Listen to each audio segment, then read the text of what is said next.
Hi, I'm Natalie Berquist, and I'm here with Amelia Dettwyler, and she is going to share her testimony and some things about her own personal walk with Christ. Amelia, how old were you when you met Christ? I was 4.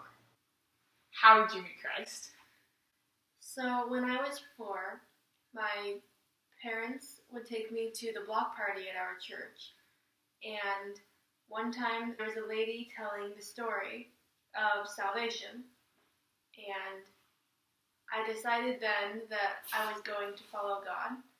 And so I gave my life to Him there. When I was 6, I got baptized at my church. And I first started really following God when I was in middle school. I started to pray and spend time with God and reading the Bible. And that's where I first began hearing from Him and experiencing Him at camps. How has God changed your life?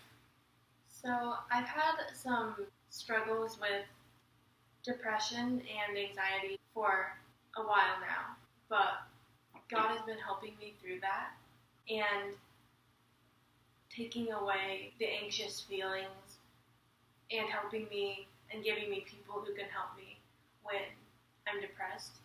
And He's been helping me get through that. I've been on medication, but it seems like even if I forget the medication lately, it used to be that things would get really bad or I just have anxiety episodes, but now it's getting better so that it's not like that, which is really awesome.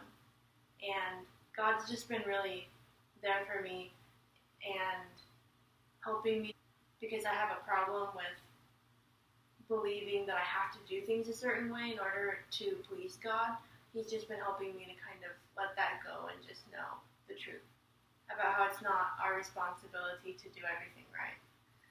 What is one Bible verse that God has been speaking to you through a lot lately? In Hebrews 10:19 through 25 it says, "Therefore, brothers and sisters, since we have confidence to enter the most holy place by the blood of Jesus, by a new and living way opened for us through the curtain, that is His body, and since we have a great priest over the house of God, let us draw near to God with a sincere heart and with the full assurance that faith brings, having our hearts sprinkled to cleanse us from a guilty conscience, and having our bodies washed with pure water. Let us hold unswervingly to the hope we profess, for He who promised is faithful.